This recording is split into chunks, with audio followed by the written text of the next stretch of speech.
चाय की जबान में इस बर्तन को तंबालू कहा जाता है और इसमें से घी निकलने के बाद इस जैसा दिखाई देता है। अब ये घी बोतलों में क्यों है ये मैं आगे जाके आपको हमारी जबान में गिलास को मुंगरा कहा जाता है। आपकी जबान में से क्या कहते हैं जरूर बताइएगा। अब अगर कंपैरिजन किया जाए पापी चूलर बर्गर बच्चों के डेली प्रोटीन का और हमारे इस खूबसूरत मुंगरे के अंदर देसी गाय के आधे केजी में बना हुआ ये खालिस शेक का, तो मेरे ख्याल में इसका और उनका कोई मुकाबला नहीं है। अब खालिस चीजों का जिक्र हो रहा हो और ऐसी ब्रांड आपको नई चीज इंट्रोड्यूस ही ना करे, ऐसा हो ही नहीं सकता। तो आप लोगों के लिए खुशखबरी है, छोटा और बड़ा शहद आ चुका है। ये तमाम बोतल्स हमने खाली करा दी हैं लेबोरेटरी टेस्ट करा के। अब एहतशाम भाई रेडी हो चुके थे इस्लामाबाद निकलने के लिए, जिनको हमने पिक किया और उन्होंने हमारा घी लेके जाना था इस्लामाबाद, और इस्लामाबाद से आगे होप्स हो उन्होंने किसी दोस्त को देना था जिन्होंने जाना था आउट ऑफ कंट्री। अब ब्रांडिंग ना करने की सिर्फ और सिर्फ यही वजह थी कि हमारा ब्रांड इस वक्त नेशनल ब्रांड है और ये इंटरनेशनली रजिस्टर्ड नहीं है। तो हम लोग अभी आप लोगों की दुआओं और सपोर्ट के साथ इसे इंशाल्लाह इंटरनेशनल लेवल पर भी रजिस्टर करवाएंगे। और आप लोग अगर हमें नहीं जानते तो आप हमारा अकाउंट फॉलो कर सकते हैं। और हम लोग मियांवाली में रहते हुए एक ऐसे ब्रांड का स्टार्ट ले चुके हैं जिसे हम नेशनल लेवल पर बहुत अच्छे तरीके से डिलीवर कर चुके हैं। वर्ल्ड वाइड पहुंचाने तक आप हमारी मदद करेंगे। एहतशाम भाई को ड्रॉप किया और उन्होंने गाड़ी पकड़कर निकल जाना था इस्लामाबाद, और उसके बाद हमने आना था असद भाई के पास, जिनको पिकअप करने के बाद आज हमारी रूटीन कुछ यूं थी। आप सबको पता है मुहर्रम उल हराम का महीना चल रहा है और इस महीने में वाकई करबला हुआ था, जिसकी हकीकत से आप सब लोग वाकिफ होंगे। लेकिन सैड स्टेटस लगाना, गम मना लेना और छाती पीट लेने से इसका मकसद जो सिला पूरा नहीं होता। तो इसी सिलसिले में गुफरान हुसैन भाई के साथ आज हमारी मजलिस थी,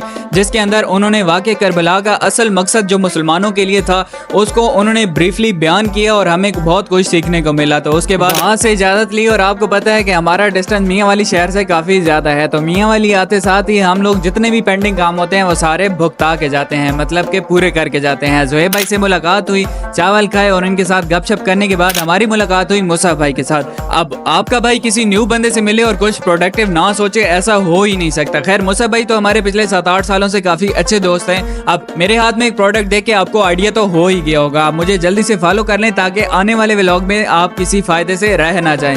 अब मुसफ भाई के पास एक अच्छा वर्दी वैल्यूएबल आइडिया था जो कि उन्होंने मेरे साथ शेयर किया। वो आइडिया क्या हो सकता है आप नीचे कमेंट सेक्शन में बता भी सकते हैं, क्योंकि हिंट आपने देख ली है। अब हम लोग आपके लिए कुछ ऐसा लाने की कोशिश कर रहे हैं, स्पेशली मुसफ भाई कि जो कि मियांवाली में ऑलरेडी ना किसी ने किया है और ना ही करने का सोचा होगा। तो मुसफ भाई से इजाज़त ली, मीटिंग डन कर ली।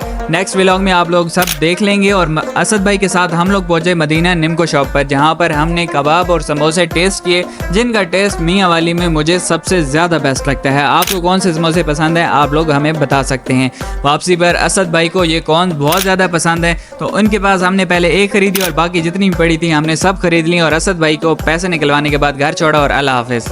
भाई ये तो शुरू होते ही खत्म हो गया यार।